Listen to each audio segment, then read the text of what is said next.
Hello and a warm welcome to Sarat Chandra IAS Academy, where your dreams are our mission. This is Yatharth here. In today's video, we'll be dealing with current affairs as well as important mapping portions, so please be with me.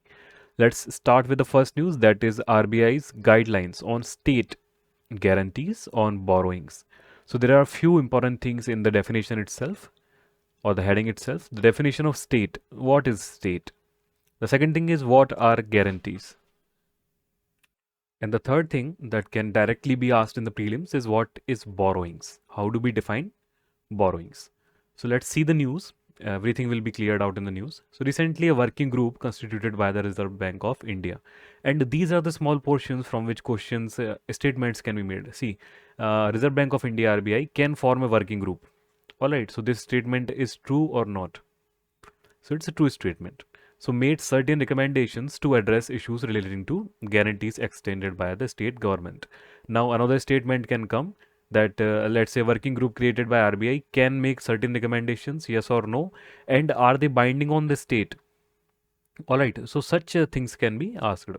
The working group prescribed a uniform reporting framework for the guarantee extended by state governments and a uniform guarantee ceiling. Alright, so these are the things that has been recommended.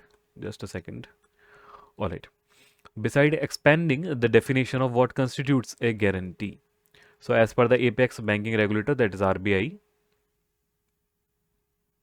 the implementation is expected to facilitate better fiscal management by state government. So it's an instrument of the fiscal policy.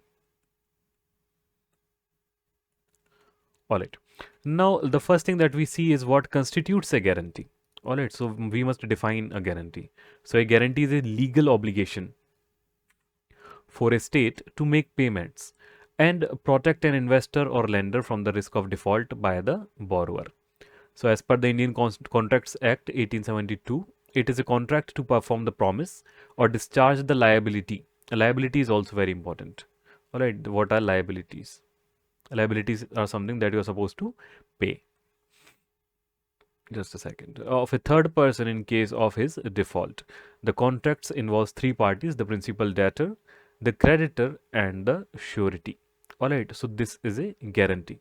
Let's say there are three parties. There is a debtor who has a debt, there's a creditor who has the credit, and the surety.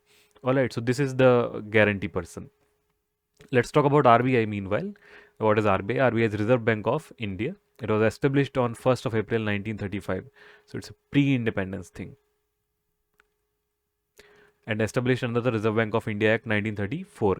Initially it was privately owned, became fully owned by the government in 1949. Its headquarters are in Mumbai, Maharashtra, India. The governor is Shaktikant Das as of February 4, 2024, and motto is Reserve Bank of India's new motto is cash is king but digital is divine. Alright, so this is the one of most important things of 2024, UPI. Alright, every foreign leader who comes to India, they have to try UPI with Narendra Modi, our Prime Minister. Alright, so UPI is a big thing for 2024. Alright, so the entity to whom the guarantee is given is called the creditor. This is the first thing. The defaulting entity on whose behalf the guarantee is giving is called the principal debtor, and the entity giving the guarantee, that is state government in this context, is called the surety. Alright, so please remember this definition and who are the parties involved. So if A delivers certain goods or services to B and B does not make the agreed upon payment, then B is defaulter here. Alright, and at the risk of being sued for the debt. Now C steps in and promises that she will pay for B, let's say. So A agrees for the 4B request. This constitutes a guarantee. So this is a definition of a guarantee. Please read it very carefully and make it in your notes. I also provide the PDF as usual on the channel. So a guarantee must not be confused with an indemnity contract that protects the lender from loss caused to them by the conduct of the promisor or the principal debtor. So these are rather, let's say, economic terms, but you must read them very carefully. They can come as statements directly. Alright. So what is the purpose of a guarantee? Why this exists? So primarily guarantees are resorted to in three scenarios at the state level. So what are the three scenarios? The first scenario is where a sovereign guarantee is a precondition for concessional loans from bilateral or multilateral agencies to public sector enterprises. So let's say there is some PSU, they want a loan. Alright, so somebody has to be a guarantor. So state has to be a guarantor here. Alright, so this is the first condition. Second is to improve viability of projects or activities with the potential to provide significant social and economic benefits. So let's say there is some project which can provide social or economic benefit to the state eventually. So state has to be a guarantor towards the finance. So that is second condition. Alright, first any let's say PSU. Second is any project. And third is to enable public sector enterprises, again let's say PSU, to raise resources at lower interest charges or on more favorable terms. So not taking from market directly, taking from any financial or bilateral agency via state as a guarantor. So these are the three conditions. Now, RBI's working group report notes that one of the reasons why guarantees have been widely used may be that an upfront cash payment is usually not required in case of guarantees. So this is the one statement that you should take note of, that upfront cash requirement is not there. Alright. So while guarantees are innocuous in good times, it may lead to significant fiscal risk and burden the state at other times. So let us see what times are these.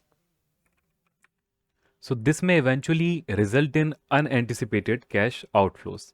So it's basically when state is giving a guarantee to something, some project, some PSU. So ultimately these are also driven by the market economy. Alright, and right now let's say if the market is performing well, they are well and good. But if the market goes down, the PSU does not perform, the project does not go well, then the state is in financial loss. So there has to be some mechanism in order to save it from this loss, or let's say only give good guarantees, only give guarantees where the outcome is supposed to be positive. So this is what has happened. Let's talk about this. So the report notes that a guarantee can be triggered by certain events. The quantum and timing of potential cost cash outflows are often difficult to estimate. So state governments are often required to sanction and issue guarantees on behalf of state-owned enterprises, cooperative institutions, urban local bodies, and other state-governed entities to respective lenders. The latter could be commercial banks or other financial institutions. In return, the entities are required to pay a guarantee commission or fee to the governments. So now we see what is the definition of guarantee. So how to change the definition of a guarantee in order to make it more favorable towards the state or the state government. So the working group has suggested that the term guarantee should be used in a broader sense and include all instruments by whatever name they may be called if they create obligation on the guarantor to make a payment on behalf of the borrower at a future date. So now what we see a change in definition, that whatever name it is called, if there's an instrument that creates a liability on the state, it's supposed to be called a guarantee. Further, it must make any distinction between conditional or unconditional or financial or performance guarantees in order to assess the fiscal risk. These are contingent liabilities. Contingent means in future, that may crystallize later. In other words, present a potential risk in the future. So state would not want to give such a guarantee to anything, any loan. So what about guidelines for according guarantees? According means to agree to a guarantee. Accord means to agree. So the working group has recommended that government guarantee should not be used to obtain finance through state-owned entities, which substitute budgetary resources of the state government. Additionally, they should not be allowed to create direct liability or de facto liability on the state. There must be some alternate mechanism to pass first in order to create a direct liability. It further recommends adherence. Adherence means to stick with to Government of India guidelines that stipulate that guarantees be given only for the principal amount and normal interest component of the underlying loan, not the complex, let's say, interest or compound interest year by year. Furthermore, they must not be extended for external commercial borrowings, must not be extended for more than 80% of the project loan, and they must not be provided to private sector companies and institutions. All right, so these are some guidelines that RBI has recommended to the state governments for extending their guarantees, and there can be a potential question in prelims regarding to this. So please read this carefully. Finally, appropriate preconditions such as period of guarantee, levy of guarantee fee to cover risk, government representation on the management board of borrowings, etc., must be specified. Now let's talk about the last thing, that is risk determination fee and ceiling. So the group following a prior mandate recommended in 2002 suggested states assign appropriate risk weights. That this is very normal thing when you are giving a guarantee, that risk weights must be assigned to various different guarantees, and holding or indicator of the holding of the lender should ideally have to address the associated risk before extending guarantees. So categorization could be high, medium, or according to what the state government wants. Additionally, it deemed the ceiling on issuance of guarantees as desirable. The report argues that should a guarantee be required to invoked, it could lead to significant fiscal stress on the state government. All right, last and final, we see what about the disclosure and honoring commitments. So it has recommended apex banking regulator may consider advising banks and BFC, non-banking financial corporations, to disclose the credit extended to state-owned entities backed by state government guarantees. Basically, there should be a credit system or credit rating system. It has also sought a proper database capturing all extended guarantees. This is basically, you can also use it in GS3, let's say the future of tech or AI. So there should be a database which tells about which PSU projects are more credible to extend guarantees towards. And about honoring guarantees, obligation recognizes that delays may affect the sanctity of issued guarantees, thus resulting in reputational risk as well as legal risk for the state government. So it thus seeks that state must be wary before extending any fresh finance to entities that have failed in honoring commitments before. So fresh guarantees issued by state government may not be readily accepted by the lenders. It observes, adding, it is therefore in the interest of states to ensure that all guarantees in respect of loans and bonds when there is a default are honored without delay. So this is all about this news. Let's come to the next one, that is INSAT 3DS satellite sent to launch port in Sriharikota. Let's talk about this. So Indian Space Research Organization, that is ISRO, has said that this INSAT is a special category of satellites. They are meteorological satellites, have been flagged off to launch port at the Satish Dhawan Space Center in Sriharikota. We'll also see the location shortly. The INSAT 3DS satellite is an exclusive meteorological. That means it reads or talks about weather. Satellite realized by ISRO with the primary objective to provide continuity of services to the existing in-orbit INSAT 3D and 3DR satellites and significantly enhancing the capabilities of the INSAT system. The satellite is likely to be launched on board the GSLV F-14. Please remember this, GSLV-14. Please read about GSLV, PSLV, what are those, alright? The space agency added that a satellite is a project with the Ministry of Earth Sciences. So please also note this down. This can be in options. Let's say it is a project with Earth Sciences, it is a project with Science and other ministries. Alright, so please remember this. The satellite is designed for enhanced meteorological observations and monitoring of land and ocean surfaces. Please remember, ocean is also included in this. For weather forecasting and disaster warning, the DRT instrument receives meteorological, hydrological, and oceanographic data from automatic data collection platforms or automatic weather stations and augments mean make better the weather forecasting capabilities. So this is about the satellites. Let's talk about the location from which it has been launched. This is Sriharikota. It's located in Andhra on the southern or southeastern bank of Andhra Pradesh here. Alright, it is just very close to Chennai, Tamil Nadu here. So we'll also see which states border Andhra Pradesh. So Kerala does not, Tamil Nadu yes, Karnataka yes, Telangana yes here. Alright, and we see a very short border here with Chhattisgarh and Odisha finally. So this is about Andhra Pradesh as well. Please remember the states bordering and all. So this is the way we'll keep reading about the maps and other portions. Alright, let's talk about the next news, which talks about Germany pushes for intergovernmental agreement for submarine deal with India. Let's talk about this. So the first question is in the heading itself. Which country has recently pushed for intergovernmental agreement for submarine deals with India? So the answer is Germany. There are only three contenders in this. We'll see which is Spain, France, and Germany, and we'll see why Germany is the leader here. So Germany has presented a government-to-government proposal for the sale of 6 advanced conventional submarines to India for the Navy P-75I procurement program. So this also becomes important for us to see what is this P-75I program. So the race for the deal, expected to cost upwards of 45,000 crore, is between Germany and Spain, and the process has considerably delayed. India and Germany discussed the deal at the highest level during the visit of German Defense Minister Boris Pistorius in June 2023, when he made a strong pitch for the bid by Thaxon Marine System TKMS, some German company. In his talks with Defense Minister Rajnath Singh, Mr. Pistorius has said the submarine deal could become a flagship project between two countries. Now let's talk about what is this 75 program 75. All right, and what is the issue that we are unable to, let's say, get these submarines? All right, and what is the issue with submarine with France, let's say? Okay, so here you can see in the diagram, in the image here, that there is an O2 tank here in the circle. This O2 tank is the issue that creates an air independent propulsion. So let's talk about this. So Project 75 India, also known as Project 75I, is a military acquisition initiative by Ministry of Defense.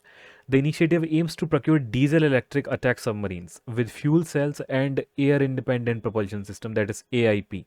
This AIP is the issue with many countries for the Indian Navy to build India's naval strength and develop indigenous submarine building capabilities. Please remember, these are still diesel-electric attack submarines. They are not nuclear submarines, which France is capable of providing, which Australia is capable of providing. So defense, which UK also is capable of providing. So difference between Project 75 and 75I. Project 75I is a follow-up to Project 75 and improves upon the design and technology of its predecessor. The conventional diesel-electric submarines, such as Scorpion, this is a class of submarines. Many of them were provided by Russia also. Under Project 75 come with improved stealth features. Stealth means which cannot be detected, such as advanced acoustic observation techniques. Acoustic means relying to sound. Alright, low radiated noise rebels, low range guided torpedoes. Torpedoes are basically attack things like water missiles, you can say. Tube launched anti-ship missiles, sonars, and sensor suits. However, as electric batteries power them, they need to surface every 48 hours to be recharged. The AIP technology will improve on this 75I, building 6 submarines that can stay submerged for up to 2 weeks. These submarines may even be larger in size compared to the ones under Project 75. Now let's talk about which countries are in race. So only Germany and Spain technically meet the criteria to submit bids under the 75I. Why? Let's see. So Mazgaon Dock Shipbuilders Limited (MDL), that is, along with Larsen and Toubro, they have already been shortlisted to partner with foreign submarine manufacturer to make 6 advanced conventional submarines in India under a technology transfer. So it's not let's say 100% is like they will build the submarine and just give it to us. They'll transfer the technology and we can make our own submarines. So 75I process ran into rough weather. That means it was delayed basically. Among other issues, over one of the specifications mentioned, that is AIP, that is Air Independent Propulsion module, with an endurance of 2 weeks. In addition, some manufacturers had also raised the issue of unlimited liability on them, some of which have since been addressed by the DAC, that is Defense Acquisition Council. The AIP conditions mean only 2 manufacturers were left in the race, that is Spain and Germany. The AIP module acts as a force multiplier, as it enables conventional submarines to remain submerged for longer duration. So we want basically them to be underwater for 2 weeks, 14 days, so as to improve their stealth capability. This is why we are getting it from Germany. So thereby increasing their endurance and reducing chances of detection. An indigenously developed AIP module is said to be installed on Scorpion submarine as soon as they refit later this year. Now let's talk about the next news very quickly, that ECOWAS, Niger, Mali and Burkina Faso quit West African bloc. So Niger, Mali and Burkina Faso have announced that they are leaving the economic community of West African state, that is ECOWAS. The junta-led countries have already been suspended from the bloc, which has been urging them to return to democratic rule. The three governments said it was sovereign decision to withdraw from ECOWAS, and they were also founding members of the bloc initially, that was established in 1975. In a joint statement that was read out on the state broadcasters in the three countries. So which three countries? Niger, Mali and Burkina Faso. In the next lecture, we'll see their mapping and all. Alright, so they drifted from the ideals of its founding fathers and the spirit of Pan-Africanism. So please read about this Pan-Africanism also, that what is this philosophy. It goes on to say that ECOWAS, under the influence of foreign powers, betraying its founding principle, has become a threat to member states and people, adding that the bloc had failed to help them tackle the jihadist violence in their countries. The second thing is they also claim that it is under the Western influence. So which Western influence it is under? Alright, whether it is USA or China. So China has a very special influence in Africa. So what is its influence on the ECOWAS countries? We have already talked about ECOWAS once in the one of the last lectures. We'll also see the map of Africa again, which is very important, the physiographic division as well. It came already into the prelims 2023 last year, and it will most certainly come again as it has been much into news. And one more thing that we need to see is what is the Sahel region and the violence that is in there. Alright, so we'll see all this in the next lecture. We'll restart with this news. So thank you very much for being with me. Thank you very much for your presence. Have a good day. See you again.